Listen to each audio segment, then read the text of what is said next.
রাধে রাধে, হরে কৃষ্ণ। আমার সকল সাধু গুরু বৈষ্ণব দর্শক বন্ধুদের জানাই কোটি কোটি প্রণাম। নিশ্চয়ই সকলে খুব ভালো আছেন, ভালো থাকবেন।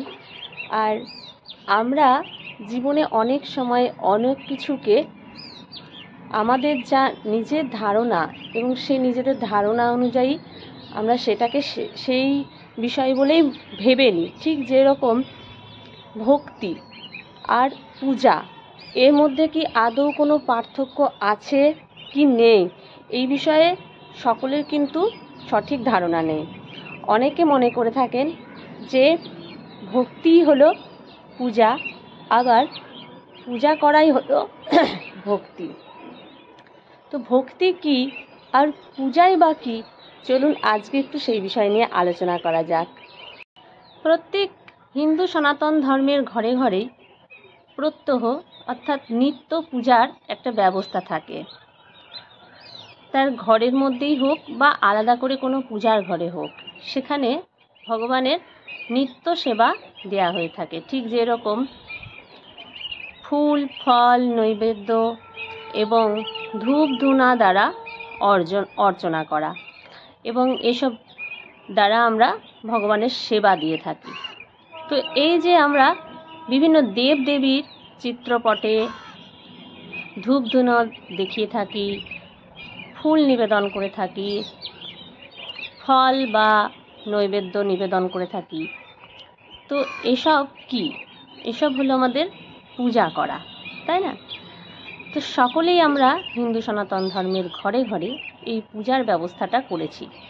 আর প্রত্যেকেই আমরা আমাদের ঘরে যে কোনো দেবদেবী যার যাকে পছন্দ, যে যার যে আরাধ্য, তাকে নিয়ে আমরা পূজা করে থাকি।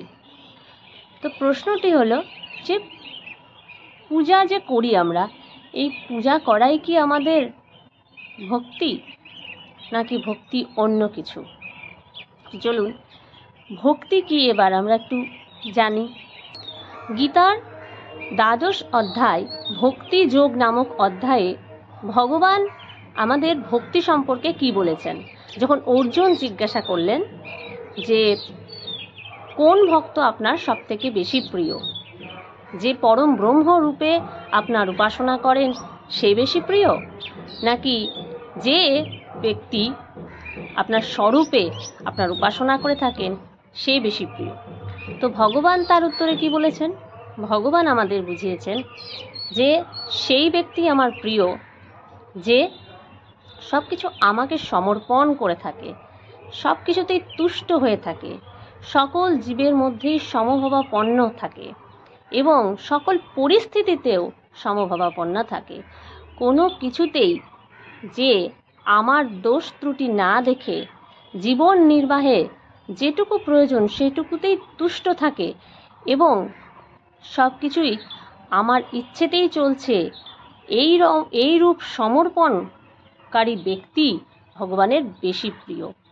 অর্থাৎ আমরা যা কিছু আমাদের জীবনে হচ্ছে এবং যা কিছু আমরা করতে চলেছি বা আমাদের আগে হয়ে গেছে বা পরেও হতে চলেছে, তা সবটুকুই আমাদের ঈশ্বরের ইচ্ছে, আমাদের ভগবানের ইচ্ছেই হয়েছে, ভগবানের ইচ্ছেতে এখনও হচ্ছে এবং পরবর্তী দিনেও ভগবানের ইচ্ছেতেই সব কিছু হবে।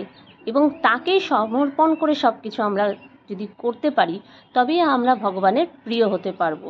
ভগবান আমাদের এটাই বলেছেন যে সুখে দুঃখে সমে কৃতুয়া লাভা লাভে জয়া জয় তথো যুদ্ধায়ু যস্যে নেবম পবাপ্যসে। অর্থাৎ সুখ দুঃখকে সমান মনে করে, লাভ হানি জয় পরাজয়কে সমান মনে করে শুধুমাত্র ভগবানকেই সব কিছু সমর্পণ করে দিয়ে যদি আমরা চলতে পারি, তবেই আমরা ভগবানের কাছে পৌঁছাতে পারবো বা ভগবানের প্রিয় হতে পারবো। আর এটাই হচ্ছে ভক্তির একমাত্র মার্গ, অর্থাৎ ভক্তির পথ এটাই। কিন্তু এটার সঙ্গে পূজা করার কোনো সম্পর্ক নেই। পূজার্চনা আমরা করে থাকি, অনেকেই বিশেষ করে বেশিরভাগ মানুষই ফল লাভের আশাতেই পূজার্চনা করে থাকে, নিজ মনস্কামনা পূরণের আশায় পূজার্চনা করে থাকে। কিন্তু যে ব্যক্তি সকল মনস্কামনাকে দূরে সরিয়ে রেখে প্রেমের দ্বারা ভগবানের সেবা করে থাকে, তাও হলো ভক্তিরই একটি অঙ্গ।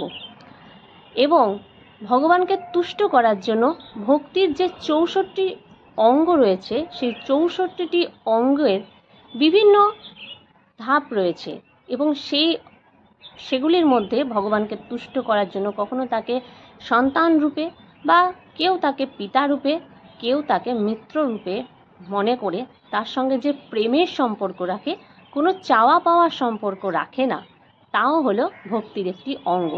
এবং তার মধ্যে দিয়েই ভগবানকে আমরা বেশি তুষ্ট করতে পারি, ভগবান বেশি প্রসন্ন হয়ে থাকেন এবং আমরা সেইখানেই ভক্তির দিক থেকে বিজয়ী হতে পারি, অর্থাৎ আমরা প্রকৃত ভক্ত হয়ে উঠতে পারি তখন।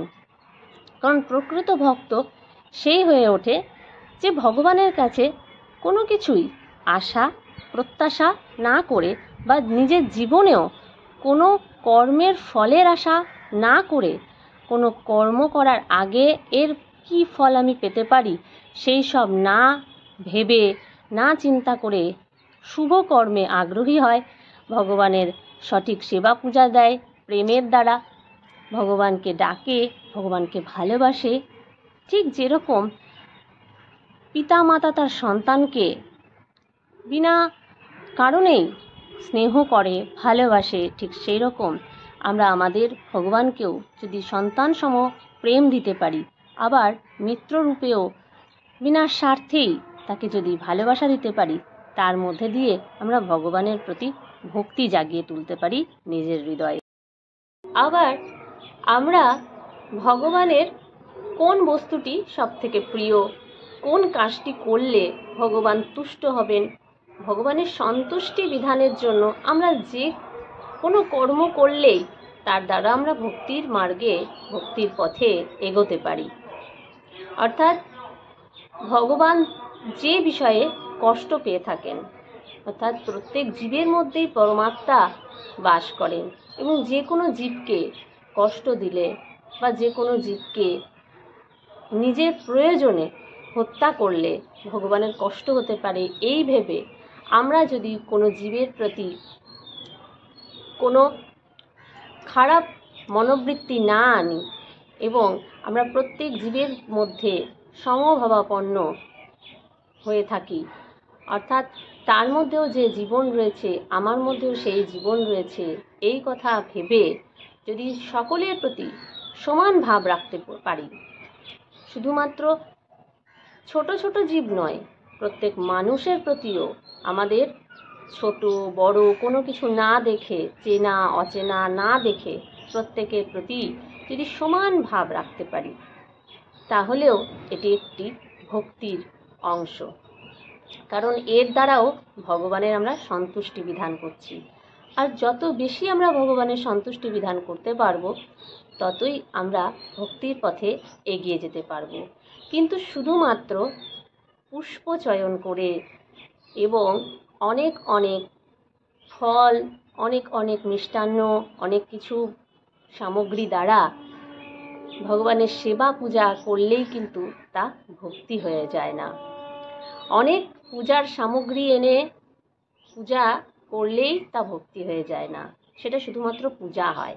এবং সেই পূজার মধ্যেও আমাদের ভক্তি যুক্ত হয় তখন যখন আমরা ভগবানের প্রিয় পুষ্প চয়ন করবার জন্য অধিক ক্লেশ করি, যখন আমরাও সন্তান হয়ে ভগবানের পাগল সন্তানের মতো ভগবানের এই পুষ্প এত প্রিয়, আমি যেভাবেই হোক আজ তার জোগাড় করব, সংগ্রহ করে ভগবানকে তার নিবেদন করব, এই ভাব নিয়ে যখন আমরা সেই পুষ্প চয়ন করি বা সেই পুষ্প যেখান থেকে হোক সংগ্রহ করে এনে ভগবানকে নিবেদন করি, তখন কিন্তু তাও একটা ভক্তির অঙ্গ হয়ে যায়। কেন না, তো ভগবান এটা তখন দেখেন যে সেই পুষ্প সংগ্রহ করার জন্য সেই মানুষটি কতটা ক্লেশ করেছে, কতটা তাতে সময় দিয়েছে, যে সময়টা কোনো স্বার্থ ছাড়াই সে দিয়েছে, কিছু চাওয়ার পরিবর্তে নয়, সে ভগবানকে শুধুমাত্র সন্তুষ্ট করবার জন্য সেই পুষ্প সংগ্রহ করে এনেছে, সেই পত্র সংগ্রহ করে এনেছে, অথবা ভগবান যে ভোগ ভালোবাসেন, অর্থাৎ যে ভোগ ভগবানের অত্যন্ত প্রিয়, সেই ভোগ ভগবানকে নিবেদন করার জন্য যখন আমরা ভীষণভাবে মন থেকে উৎসাহী হয়ে উঠি আর মন থেকে ভগবানকে খুশি করার জন্য বারবার ভগবানের শ্রীচরণে প্রার্থনা জানাই আর প্রণাম জানিয়ে বলি, প্রভু আজকে এই ভোগটা আমার যেরকমই হোক তুমি যেন গ্রহণ করো, মনের ভাব নিয়ে, মনের প্রেম নিয়ে, সেই ভালোবাসা নিয়ে যখন আমরা সেই ভোগ নিবেদন করি, সেটা পূজারই একটি অংশ, কিন্তু সেটা ভক্তিরও একটা অংশ। কারণ তার মধ্যে একটা ভাব যুক্ত হয়। শুধুমাত্র ঘণ্টা বাজিয়ে শঙ্খধ্বনি উলুধ্বনি করে পুষ্প পত্র এবং ভোগ নিবেদন করলেই কিন্তু ভক্তি হয়ে যায় না। আমরা ভক্তি তখনই ভগবানকে নিবেদন করতে পারি, অর্পণ করতে পারি, যখন সেখানে আমাদের মনের একটি নিজের বলে ভাব থাকে, যে আমি যার জন্য এই কর্মটি করছি তার প্রতি আমার একটি নিজস্ব ভাব রয়েছে, যে আমার সন্তানের জন্য করছি, অথবা আমার পিতার জন্য করছি, অথবা আমার মিত্রের জন্য করছি, আমার সখার জন্য করছি, তার সন্তুষ্টি বিধানের জন্য করছি, সেই জন্য খুব খুশি হয়, খুব প্রসন্ন হয়। এই ভেবে যখন আমরা সেই রকমের পূজার্চনা করে থাকি, তখন তা ভক্তির অঙ্গ হয়ে যায়। এবং ভক্তির 64টি অঙ্গ কী কী, সেই বিষয় নিয়েও আপনাদের সঙ্গে একদিন আলোচনা করব। তো এইভাবেই আমরা কিন্তু ভক্তির পথে এগিয়ে যাই এবং পূজার্চনার মধ্যেও ভক্তি পড়ে যায়। তবে সেটা যখন প্রেম যুক্ত হয়ে যায়, মনের একাত্ম ভাব যুক্ত হয়ে যায়, ভগবানকে শুধুমাত্র ভগবান মনে না করে তার কাছেই আমরা সব কিছু পাবো এই মানসিকতা না রেখে, সে আমাদেরই পরিবারের একজন এরকম ভেবে যখন তার সঙ্গে একটা হৃদয়ের ভাব নিয়ে, একটা প্রেম নিয়ে, একটা ভালোবাসা নিয়ে যখন তার সেবা করি, তখনই সেটা ভক্তি হয়ে যায়। আর সেইভাবেই আমাদের ভগবানকে যদি ভক্তি করতে পারি, সেই পথে যদি আমরা এগিয়ে যেতে পারি, তো একদিন ভগবান আমাদের হাত নিশ্চয়ই ধরে নেবেন, আমাদের কখনো হাত ছাড়বেন না। কিন্তু জ্ঞানী মানুষেরা জ্ঞানের দ্বারা যখন ভগবানকে জানতে পারে, তখন ভগবানের হাত ধরার জন্য তারা ধাবিত হয়, যে কিভাবে তারা ভগবানের হাত ধরবে। কিন্তু জ্ঞানী মানুষেরা ভগবানের হাত ধরে নিলেও কখনো কখনো তারা জ্ঞানের অহংকারে হাত ছেড়েও দিতে পারে। কিন্তু যে ভক্ত, যে প্রেমের দ্বারা ভগবানকে হৃদয়ঙ্গম করে নিয়েছে, তার হাত ভগবান স্বয়ং ধরে নেয়। ভগবানকে ধরবার জন্য তাকে ছুটতে হয় না, তার হাত ভগবান স্বয়ং ধরে নেয়। আর একবার ভগবান যার হাত ধরে নেয়, তার হাত ভগবান কখনো ছাড়েন না। এইভাবেই আমরা ভক্তির পথে এগোনোর চেষ্টা করব। রাধে রাধে, হরে কৃষ্ণ।